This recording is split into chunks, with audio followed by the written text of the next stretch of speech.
Hey everyone! Today I'm going to show you how to find and change the phone number format in HubSpot. Properly formatted contact information is essential whether you're in marketing, sales, or customer service. Start by opening your browser and going to the HubSpot homepage.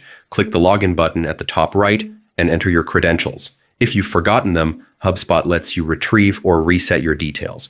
Once logged in, click the settings gear icon at the top right to open the settings menu. From here, navigate to the section for phone number settings. This may be under preferences or personal information depending on your interface.